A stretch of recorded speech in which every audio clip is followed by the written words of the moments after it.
नमस्कार। आज हम बात करेंगे जैव विविधता और उसका क्या है वर्गीकरण। आपने देखा होगा कि पृथ्वी पर अनेक प्रकार के जीव पाए जाते हैं, अनेक प्रकार के प्राणी पाए जाते हैं, जो जीवित होते हैं उनकी वृद्धि होती है। किसी प्रकार का हम आसपास में देखते हैं पेड़ पौधे जीव जंतु, उनका क्या होता है विकास।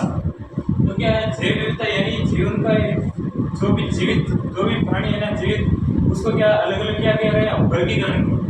तो सबसे पहले हम देखते हैं जैव विविधता। यानी जैव विविधता का मतलब होता है जीवों की अपार विभिन्नता, यानी अलग अलग जीवों में क्या होता है अलग अलग विकास होता है। आपने देखा ये कोई सूक्ष्मदर्शी होता है, सबसे छोटा से छोटा जीव सूक्ष्मदर्शी होता है, बड़े से बड़े आपने देखा होगा कि हाथी होता है। इस प्रकार होता है। आपने प्राचीन काल में जैसे आप कभी भी देखते हैं डायनासोर, वो भी क्या थे प्राणी थे, वो आज क्या हो गए लुप्त हो गए। ऐसे भी जीव है जो क्या लुप्त ही हो गए हैं और कुछ का क्या होता है नया विकास भी हो रहा है। अलग अलग खोज करते जा रहे हैं। जैव विविधता को इंग्लिश में क्या कहते हैं बायोडाइवर्सिटी। बायोडाइवर्सिटी है ना दो शब्द से मिलकर बना है, बायोस और डाइवर्सिटी। बायोस का मतलब होता है जीवन इस तरह होता है, उसको क्या कहते हैं बायोस। और डाइवर्सिटी का मतलब होता है विविधता और विभिन्नता होता है। यानी इसका होता है जीवन यानी जीवों की विविधता या जीवों की विभिन्नता, इसका डाइवर्सिटी का मतलब। अब कुछ वैज्ञानिकों का मानना है कि अनुमानित है कि पृथ्वी पर लगभग 100 या 150 लाख प्राणियों का क्या होता है विकास हो चुका है। और ये बात है कि अभी तक वैज्ञानिकों ने केवल 20 लाख की प्राणियों की क्या खोज करने में सक्षम हुए हैं, बाकी वालों की खोज अभी तक नहीं हुई है। और आगे का प्रोसेस चल रहा है, आगे से आगे क्या होता है इसकी खोज चलती जा रही है और नए नए क्या होता है खोज करें। आप यदि जैव विविधता के बारे में आप घर पर यदि किसी देखना चाहते हो तो एक फिल्म रिलीज की है जिसका नाम है जुरासिक पार्क। ये किसके द्वारा निर्देशित है? स्टीवन स्पीलबर्ग के द्वारा निर्देशित है। इसमें क्या होता है कि अलग अलग जीवों का है ना विकास किस प्रकार हुआ, किस प्रकार के जीव हैं, और इसमें सारा का सारा बताए गए हैं। यानी स्पीलबर्ग ने जुरासिक पार्क यानी पार्क की कहना उसके अंदर जो भी छोटे से जो जीव है ना यानी पृथ्वी पर पाए गए हैं, उसकी घास पर कैसे पाए जाते हैं, कोई भी सतह है उस पर किस प्रकार के पाए जाते हैं। इस तरह आपने अनुमानित यानी लगभग 150 लाख प्राणी का विकास हुआ है। इसमें से केवल 20 लाख ही प्राणी की खोज की गई। अब क्या है कि कुछ अलग अलग बता रहे हैं, कुछ फैक्ट बता रहे हैं कि 2 लाख की प्राणी की खोज हुई है, पर ऐसा नहीं है कि 20 लाख। आप याद रखें कि 20 लाख ही है ना सही फैक्ट है, तो 20 लाख प्राणी की क्या हुई है खोज हुई है। और यह यदि आप घर पर इसको सर्च करके देख सकते हैं, जुरासिक पार्क फिल्म में इसमें सारी जैव विविधता यानी जीवों को विभिन्न प्रकार के उसको बताया गया है। आगे देखो अब आगे जैव विविधता के स्तर। जैव विविधता के स्तर कितने हैं? 3 प्रकार के। जैसे 3 किस प्रकार के? परितंत्रीय या परितंत्र संबंधित जैव विविधता, और आगे क्या है जातियों की विविधता, और एक है जननिक। परितंत्रीय यानी परितंत्र संबंधित जैव विविधता किस प्रकार है? आपने देखा कई प्रकार के जीव कहाँ रहते हैं, समुद्र में रहते हैं, कई स्थल में रहते हैं, और कई प्रकार के जीव और पेड़ पौधों पर रहते हैं। इस प्रकार के वो स्थलीय यानी परितंत्रीय यानी अलग अलग स्थान पर अलग अलग अपने यानी स्थिति के अकॉर्डिंग क्या करते हैं वास करते हैं। जैसे आपने देखा बर्फीले क्षेत्र में क्या होता है, बर्फीले क्षेत्र में रहने वाले जीवों का क्या होता है बाल बड़े बड़े होते हैं, और वहाँ के क्या होता है वो यानी परिस्थिति के अनुकूल उनकी क्या होता है शरीर का क्या होता है विकसित हो गया। जैसे आपने देखा होगा स्थिर यानी परितंत्रीय किस प्रकार होता है, एक स्थलीय होता है। स्थलीय में किस प्रकार होगा? स्थलीय में होगा जैसे वन और क्या होगा समतल भूमि। जैसे समतल भूमि है इस पर रहने वाले जीव हो गए, और एक क्या हो गए, और इसमें आप और भी लिख सकते हो क्या पर्वत या पहाड़ी क्षेत्र में भी क्या जीव पाए जाते हैं। और आगे है जलीय परितंत्र। जलीय परितंत्र में क्या आएगा? जैसे नदी, और क्या आएगा तालाब और समुद्र। यानी स्थलीय परितंत्र में क्या होगा? वनों के आसपास क्या वनों के ऊपर जीव रहते हैं, वनों के आसपास उसकी छाया में वो जीव रहते हैं। और समतल भूमि कुछ ऐसे भी जीव होते हैं जो समतल भूमि यानी जैसे वनों में जंगलों में घूमते रहते हैं, और पहाड़ी क्षेत्र में क्या रहते हैं जैसे गिरबाग वगैरह होते हैं, वो पहाड़ी क्षेत्र में रहते हैं। और क्या होता है जलीय, जलीय नदी में क्या रहती है, मछलियां वगैरह जीव रहते हैं, सूक्ष्म जीव, वो क्या नदी में रहते हैं। तालाब में और समुद्र में यानी क्या सूक्ष्म जीव पाए जाते हैं। देखो जीवों की उन विशेषताओं को विकसित कर लिया जिनके कारण अपने वातावरण के अनुकूल या परितंत्र में जीवित रहने उसमें वास करते हैं। परितंत्र भिन्न प्रकार के हैं, जैसे कछुआ इसलिए है, जातीय दोनों प्रकार का जीव है। जैसे आप उदाहरण ले लो, यदि परितंत्र का आप उदाहरण लेना चाहो, जैसे देख लो कछुआ। कछुआ कछुआ क्या रहता है, पानी में भी रहता है और क्या रहता है, स्थल भी रहता है। यानी इसको क्या होता है, इसकी स्थिति है ना, परितंत्र स्थिति है ना, पानी में भी सूटेबल है और स्थल में भी क्या है, सूटेबल है। यानी ये पानी के बिना, पानी के अंदर भी रह सकता है और स्थल पर भी रह सकता है। और देखो यदि हम मैं मछली का उदाहरण लूं तो वो पानी में रह सकते हैं, स्थल पर नहीं रह सकते हैं। यानी इसको परितंत्र स्थिति है ना, वो क्या है, सबकी क्या है, अलग अलग है। यदि देख लो, आप देखते हो कि यानी जैसे कि इसलिए भैंस है, भैंस क्या इसलिए है, इसको पानी में ज्यादा देर तक नहीं रह सकती, यानी उसकी अनुकूल स्थिति इस प्रकार की है, इस प्रकार। और यदि देखो बर्फीले क्षेत्र में आप जाते हो, वहां पर क्या होता है, बड़े बड़े क्या होते हैं, तो बड़े बड़े बाल वाले जो होते हैं ना, बैल वगैरह, उनको क्या यानी बर्फीले क्षेत्र है ना, उसके अकॉर्डिंग उसकी अनुकूल क्या होगी, स्थितियां होगी। आगे क्या, जातियों की विविधता। जातियों की विविधता किस प्रकार होती है कि अलग अलग जाति के क्या होता है, जीव अलग अलग होते हैं। जैसे किसी विशिष्ट भौगोलिक क्षेत्र में पाए जाने वाले प्राणियों की विविधता में जाति विविधता कहते हैं। एक ही जाति में शामिल जीव एक समान होते हैं और संतान उत्पन्न करने में, ये प्रजनन करने में क्या होता है, सक्षम होते हैं। जैसे जातीय विविधता, जैसे मानव, गाय, भैंस, ये क्या है, अलग अलग यानी अलग अलग जाति के हैं। जैसे मानव है ना, ये विकसित है और ये क्या समझदार होता है। गाय भैंस ये क्या होता है, इसके और क्या होता है, सूक्ष्म जीव,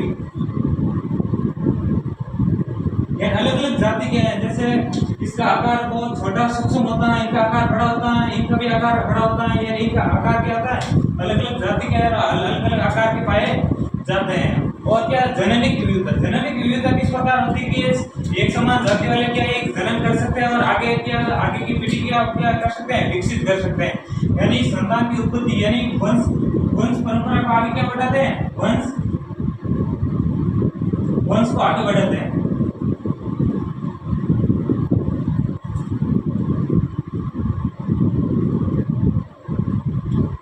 यानी एक समान जाति वाले प्राणी मिलकर आगे क्या करते हैं, जन्म करते हैं। जन्म के बाद एक उनके समान ही क्या होते हैं, संतान की उत्पत्ति होती है। जैसे गाय क्या है, बछड़ा देती है, भैंस भी बछड़ा देती है। और मानव द्वारा यानी मानव को यानी संतान जिस प्रकार वो जन्म करेंगे उस प्रकार क्या होगा, आगे से आगे। जीव कोशिकाओं से निर्मित होता है, जीव अलग अलग कोशिकाओं से निर्मित होते हैं और कोशिकाओं से किसकी उत्पत्ति होती है, यानी जननी क्रियाओं द्वारा कोशिकाओं क्या होती है, उत्पत्ति होती है। और कोशिका में क्या पाए जाते हैं, गुणसूत्र पाए जाते हैं। गुणसूत्र सब में क्या होते हैं, अलग अलग होते हैं, क्योंकि सभी प्रकार के जैसे हाथी है उसमें क्या बड़ा पाया जाता है और मानव में क्या गुणसूत्र क्या पाए जाते हैं, बड़े यानी छोटे पाए जाते हैं। और सूक्ष्म जीव होता है उसमें सबसे छोटा यानी केंद्र पाया जाता है। इस प्रकार अलग अलग क्या होता है, केंद्र पाए जाते हैं। जीव कोशिकाओं से निर्मित है, इन कोशिकाओं में केंद्र गुणसूत्र होते हैं जिनमें जीन विद्यमान होते हैं। अलग अलग जीन के क्या होते हैं, लक्षणों की पहचान होती है जीन के द्वारा। और किसी भी विशिष्ट प्रजाति की विशेषता नियंत्रित करते हैं। प्रजाति जीनों के संग्रह अन्य जातियों से भिन्न होती है, यानी एक समान जाति वाले प्राणी एक समान ही क्या करेंगे, उत्पत्ति करेंगे, जीव की अलग उत्पत्ति नहीं कर सकते। देखो आगे जैव विविधता के फार्म। जैव विविधता के फार्म क्या करें, दो स्तरों में। जैसे एक तो है संसार का, जिसे बोलते हैं वैश्विक दृश्य, और एक भारत में स्थिति। देखो वैश्विक विश्व में स्थिति, संपूर्ण संसार में 6 भौगोलिक क्षेत्रों में क्या किया गया, विभाजित किया। अब 6 भौगोलिक विभाजित यानी 6 प्रकार के यानी स्तर बांटे गए। संसार है ना, उसको भौगोलिक यानी विश्व में जैव विविधता के स्तर को कितने भागों में बांटे गए, 6 भागों में बांटे गए। यदि विश्व यानी संसार है ना, उसको अलग अलग भागों में क्या किया गया, विभाजित किया गया। कितने भागों में विभाजित किया गया, 6। और 6 का आपको क्या करना, नाम याद रखना है, क्योंकि उसका यानी क्षेत्र है ना बहुत बड़ा है, याद नहीं रख सकते हैं और याद रखना भी नहीं है। तो आपको क्या नाम याद रखने। पहला नाम यानी पहला स्तर है नियो आर्कटिक, ये कौन सा है, पहला स्तर है। दूसरा स्तर कौन सा है, नियोट्रॉपिकल, ये कौन सा क्षेत्र है? ये दो क्षेत्र हो गए। तीसरा क्षेत्र है इथोपियन और चौथा है ओरिएंटल और पांचवा है पहली आर्कटिक ये और छठा है ऑस्ट्रेलियन। ऑस्ट्रेलियन क्या है? इसमें सबसे ज्यादा क्या है? सूक्ष्म जीवों की खोज हुई थी। और देख लेना भारत में ना दो स्ट्रॉम आता है। आपने देखा ऊपर वाला क्षेत्र है ना हिमाचल प्रदेश जम्मू कश्मीर वो किसका आते हैं? वो आते हैं ओरिएंटल क्षेत्र में। और पोली आर्कटिक निचले वाला क्षेत्र क्या है? पोली आर्कटिक। इसका मतलब है नहीं भारत यानी दोनों स्तरों में विभाजित है। याद रखना यदि आपको पूछ ले कि भौगोलिक संसार में भौगोलिक क्षेत्र को 6 भागों में बांटा गया है और उसमें भारत की स्थिति कहाँ पर है तो आपको दोनों बताने ओरिएंटल और पहली आर्कटिक। इसमें क्या है? भारत का दो भाग यानी भारत है ना निचला वाला स्तर है ना ऊपर वाला इस बर्फीला क्षेत्र है ना वो ऊपर वाला एक स्तर हो गया और नीचे वाला संपूर्ण क्षेत्र क्या गया? अलग अलग यानी दो ही क्षेत्रों में विभाजित भारत है। राजस्थान का पूछ ले तो राजस्थान हमेशा किसमें है? पहली आर्कटिक निचला क्षेत्र यानी शुष्क क्षेत्र है ना वो किसमें आते हैं? पहली आर्कटिक। अब देखो आगे यानी इन क्षेत्रों में जीवन ने स्वयं को इन क्षेत्रों की जलवायु के अनुकूल बना लिया है। यानी यहाँ के जीव है ना उसने क्या अपनी स्थिति के अकॉर्डिंग क्या कर लिया है? अपना शरीर को डाल लिया है। जैसे ये आपने देखा बैल देखा होंगे आप बर्फीले क्षेत्र में बैल देखेंगे तो उनके बड़े बड़े घने बाल आए हैं क्योंकि उसके बर्फ से क्या है सुरक्षा कवच की ओर काम करता है। और आप इस क्षेत्र में शुष्क क्षेत्र में देखेंगे क्या आएंगे यानी बाल शरीर पर बहुत कम होते हैं क्योंकि ये ज्यादा गर्मी के कारण बाल क्या होते हैं? जल जाते हैं। अब देखो भारत में स्थिति भारत की जैव विविधता के दो हॉटस्पॉट जैव विविधता क्षेत्र है। दो हॉटस्पॉट जैव विविधता क्षेत्र बताए गए यानी इसका नाम दिया गया है हॉटस्पॉट। कितने हॉटस्पॉट क्षेत्र हैं? दो। दोनों में क्या दो स्थल है? एक तो पश्चिमी घाट और एक उत्तर पूर्वी क्षेत्र। उत्तर पूर्वी क्षेत्र में कौन सा शामिल है? हिमालय का क्षेत्र आता है वो किसमें? उत्तर पूर्वी क्षेत्र में आता है। और पश्चिमी घाट यानी वो वहाँ पर शुष्क क्षेत्र है जहाँ पहाड़ी क्षेत्र है वहाँ पर क्या है? यही पानी का अभाव है वो कौन सा है? पश्चिम घाट में। और उत्तर पूर्वी क्षेत्र में क्या है? सबसे ज्यादा जीव जंतु और क्या है? घास पाई जाती है। ये क्या है? हिमालय क्षेत्र में। हॉटस्पॉट संसार के वे क्षेत्र हैं जहाँ पर विभिन्न प्रकार के जीव क्या करते हैं? निवास करते हैं। आप कहीं घूमने जाते हो तो जैसे पार्क वगैरह घूमने जाते हैं अलग अलग प्रकार के जीव रहते हैं अलग अलग प्रकार के जीव रखते हैं तो उसकी स्थिति को किस प्रकार रहता है? आपने देखा होगा जोधपुर में लगी है सफारी पार्क। अब वहाँ पर जाते हैं तो अलग अलग प्रकार के जीव को देखते हैं। वहाँ पर अलग अलग प्रकार के जीव हैं और अलग अलग यानी स्थान पर रहते हैं जहाँ जिस जो क्षेत्र है ना अलग अलग स्थान पर होता है ना उसी के अकॉर्डिंग वहाँ जीव रहते हैं। जैसे शुष्क क्षेत्र में कौन से रहते हैं? हिरण वगैरह ऊँट वगैरह रहते हैं और घने क्षेत्र में कौन से रहते हैं? बाघ वगैरह ये रहते हैं। यानी पूर्वी पश्चिमी घाट और पूर्वी क्षेत्र ये दो हॉटस्पॉट हो गए।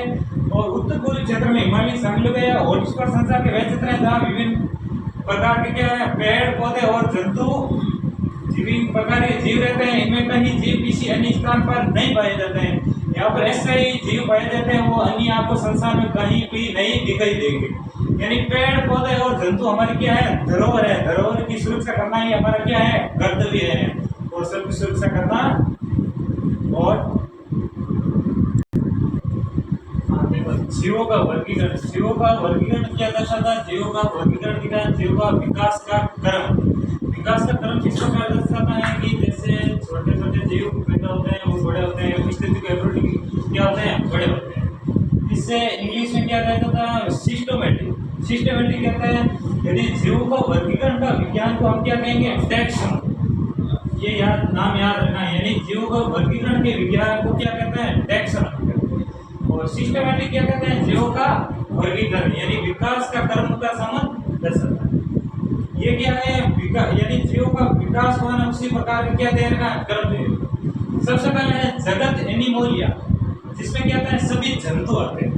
एक कोशिकीय दो कोशिकीय जीव किसमें आते हैं? जगत एनिमोलिया। और दूसरा है फाइलम कार्डेटा जिसमें क्या आता है? जिन पशुओं के जीवन में किसी अवस्था में नोटोकार्ड यानी जीवन काल में क्या आता है? यानी दो या तीन प्रकार की अलग अलग की स्थिति होती है उसको क्या कहा जाता है? नोटोकार्ड आप देखते हैं जैसे कि ऐसी अवस्थाएं आती है जैसे कोई गाय का बछड़ा है उसकी अवस्था किस प्रकार होती है? जैसे कि एक यानी वो 6 महीने का होगा तो एक ही स्तर में रहेगा, फिर वहाँ में अगले 6 महीने से लेकर 12 महीने के बीच में इसके आगे स्तर बढ़ता रहेगा। इस प्रकार उसका क्या कहा जाता है, नोटोकॉर्डाटा। और इससे आगे देखा है सब फाइलम वर्टिब्रेटा, जिन पशुओं में रीढ़ की हड्डी होती है। रीढ़ की हड्डी किस काम आती है, सीधे खड़े रहने के लिए। जैसे मानव में भी रीढ़ की हड्डी होती है, गायों भैंसियों में भी रीढ़ की हड्डी होती है। मानव में यानी सबसे सीधा खड़ा रहने के लिए रीढ़ की हड्डी क्या है, बहुत आवश्यक है। तो सब फाइलम वर्टिब्रेटा, जिन पशुओं में रीढ़ की हड्डी होती है। आगे वाला है क्लास मैमोलिया, जो जंतु अपनी संतानों को दूध प्रदान करते हैं तथा स्तन करते हुए क्या करते हैं, विकास करते हैं। जैसे गाय भैंस, ये क्या होता है, इनके स्तनों का क्या होता है, विकास होता है। और ये अपने बच्चों को क्या होता है, दूध यानी लालन पालन करने के लिए क्या करते हैं, दूध पिलाते हैं। और ये लक्षण मानव में भी पाया जाता है, क्योंकि मानव होते हैं तो स्तनों का क्या होता है, विकास होता है। और वे अपने बच्चों को क्या करती हैं, पोषण प्रदान करती हैं दूध के माध्यम से। आगे ऑर्डर पाइमेट्स में क्या होता है, इसमें कसकर पकड़ने वाला हाथ पैर वाले जीव। जैसे आपने देखा बंदर होता है ना, उसका हाथ पैर और दोनों से क्या कोई भी चीज को पकड़ सकता है। और लंगूर ये भी क्या ये पकड़ सकता है, पेड़ पौधों पर कहीं पर भी छत पर भी चढ़ सकता है। अब देखो, यदि आप बोलोगे कि ऑर्डर पाइमेट्स में क्या मानव आता है, क्या नहीं आता है, क्योंकि मानव अपने पैर से नहीं पकड़ सकता, हाथ से पकड़ सकता है बट पैर से कुछ भी नहीं पकड़ सकता है। ये सीधे खड़े रहने के लिए काम आते हैं। देखो आगे है फैमिली होमिनिड, ये आदि मानव से संबंधित विशेषताएं रखते हैं। ये क्या होता है, ये प्रकृति में जैसे आपने कहीं देखे होंगे जो क्या कहते हैं, यानी वो मंदबुद्धि होते हैं, मंदबुद्धि वाले होते हैं, उसको क्या कहा जाता है, फैमिली होमिनिड। ये परंपरागत से भी हो सकते हैं और कहीं क्या है, अनुकूल परिस्थितियों के अकॉर्डिंग उनकी क्या करता है, बुद्धि स्तर में क्या हो जाता है, परिवर्तन हो जाता है।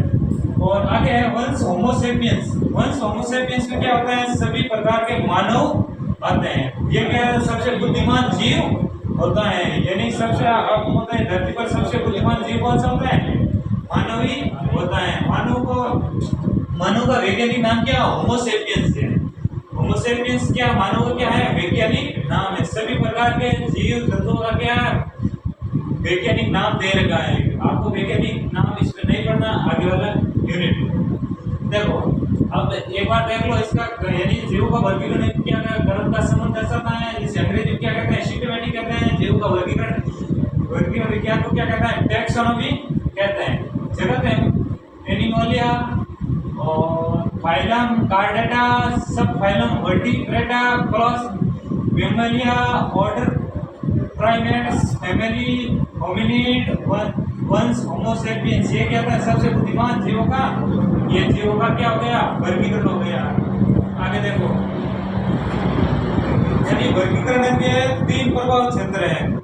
वर्गीकरण के क्या प्रभाव क्षेत्र आगे बढ़ेंगे।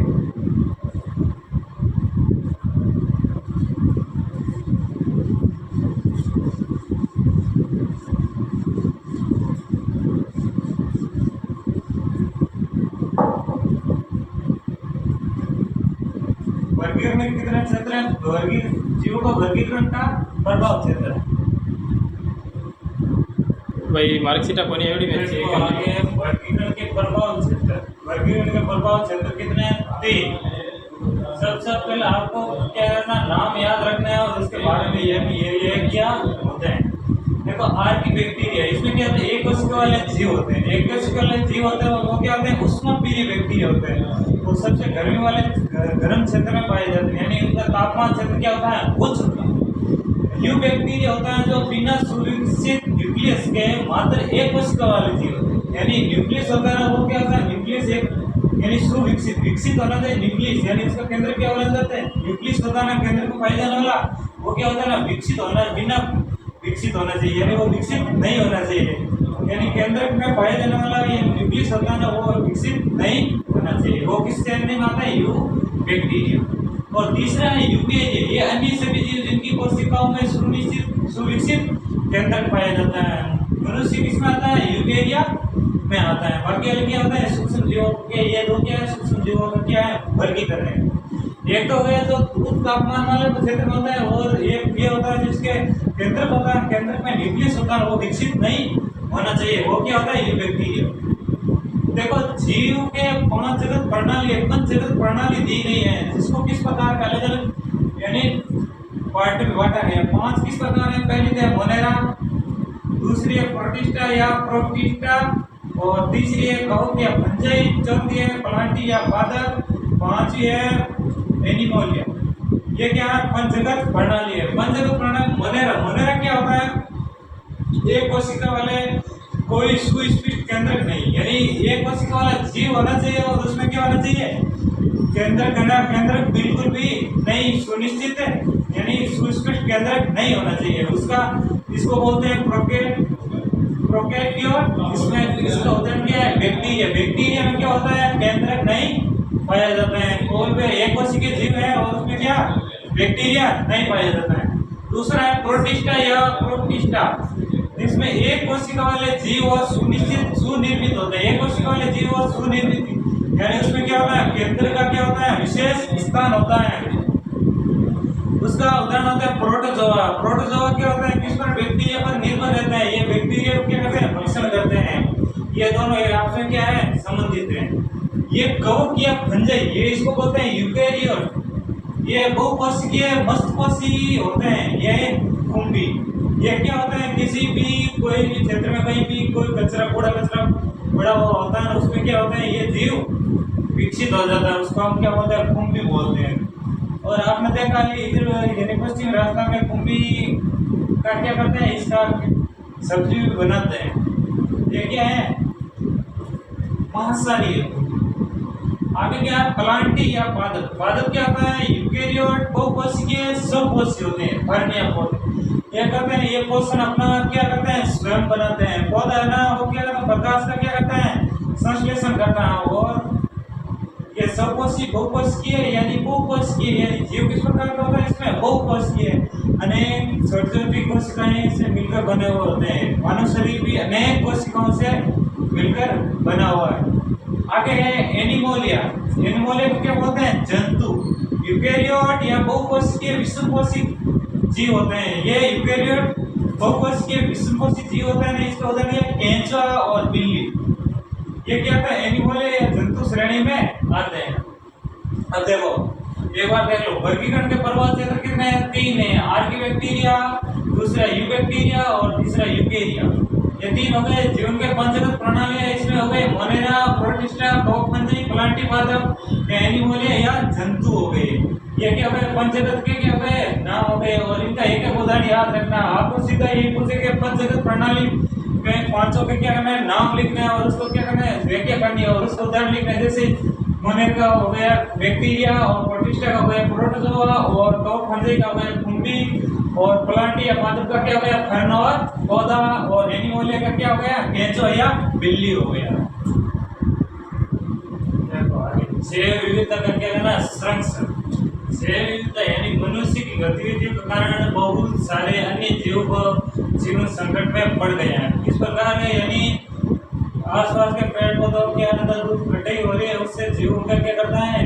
निवास स्थान में कमी आ रही है, तो जीवों का क्या करना? पलायन करते हैं। तो आपकी स्थिति क्या आती है? अनुरूप नहीं रहती है, और उनके क्या आता है? जीवन का क्या होता है? संकट मंडरा है। हम सभी को जीव विविधता के संरक्षण के लिए प्रयत्न करना चाहिए। हमको क्या करना चाहिए? इसका जीव विविधता संरक्षण के लिए प्रयत्न करना चाहिए। पेड़ पौधे लगाने चाहिए, जीवों को संकट से बचाना चाहिए। और क्योंकि सभी जीव ना केवल एक दूसरे पर निर्भर है, अपितु साथ मिलकर प्रकृति का क्या होता है? संतुलन बनाए रखते हैं।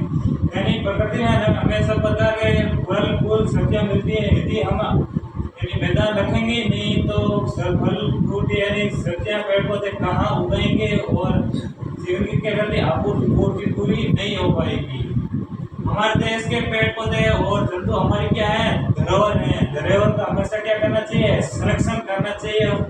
उसका विकास में कोई बाधा नहीं डालनी चाहिए। देखो, प्रकृति में सामंजस्य बनाए रखने के लिए जैव विविधता की भूमिका, यानी जैव विविधता की प्रकृति में क्या भूमिका है? जैव विविधता प्रकृति में साम्यावस्था बनाए रखते हैं, यानी संतुलन अवस्था बनाए रखते हैं। क्योंकि इनमें सभी प्रकार के प्राणी जीवित रहने की योग्यता रखते हैं और इसमें सभी प्रकार के जो प्राणी होते हैं वे क्या करते हैं, जीवित रखने की योग्यता करते हैं, यानी अलग अलग प्रकार के क्या करते हैं, कार्य करते हैं। जिस प्रकार के जैसे मनुष्य कार्य करता है, पेड़ पौधों को उगाता है, उसके फल फ्रूट सब्जियां प्राप्त करता है, अलग अलग क्षेत्रों में क्या अलग अलग कार्य। और जैसे बैक्टीरिया और कवक विभिन्न प्रकार के जीवों को भोजन प्रदान करने से उद्देश्य से कई पदार्थों को पुनर्चक्रित करते हैं। और ये क्या होते हैं, कवक और बैक्टीरिया होते हैं, विभिन्न प्रकार के जीवों को भोजन को करने के उद्देश्य से क्या करते हैं, पुनर्चक्रण करते हैं। पुनर्चक्रण से क्या होता है, यानी जैसे चक्र चलता रहेगा और सभी को क्या करते हैं, समान रूप से भोज्य पदार्थों को क्या मिलता रहेगा। इस प्रकार हमें जैव विविधता का पूरा देख लिया है, जैव विविधता का वर्गीकरण कर लिया है, जैव विविधता का संरक्षण कर लिया, पंचगत प्रणाली को पढ़ लिया है और सभी प्रकार के जैव संरक्षण के बारे में पढ़ लिया हमने और जीवों का वर्गीकरण भी पढ़ लिया है। और ये क्या होती है आपके पूरी। चलो